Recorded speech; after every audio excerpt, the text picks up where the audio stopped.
We'll see. I mean, I hope so. I think I know that I'm so proud of all of our guys. I mean, their mindsets have been awesome. They've been locked in. They've been focused, on the task at hand, and been able to play some pretty clean football. Really, I mean, we haven't.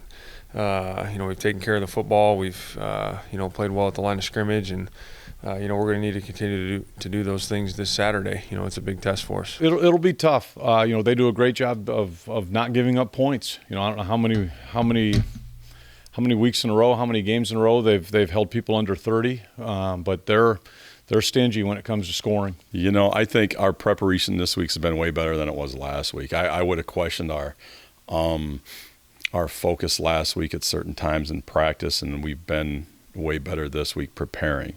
Now, are we ready for a game, playing an SEC opponent and all those things? We'll see. I mean, that's something that's why you play the games, right?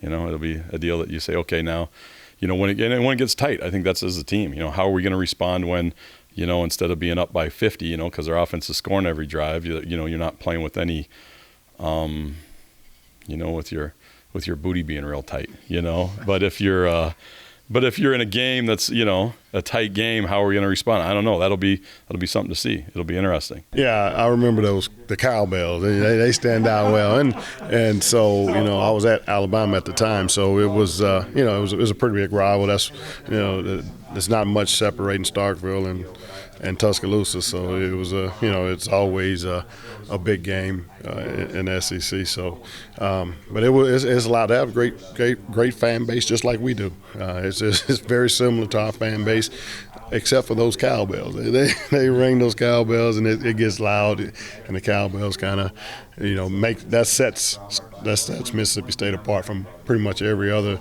venue. I'm sure there's other teams that use the cowbells, but that's the only one that I've been a part of.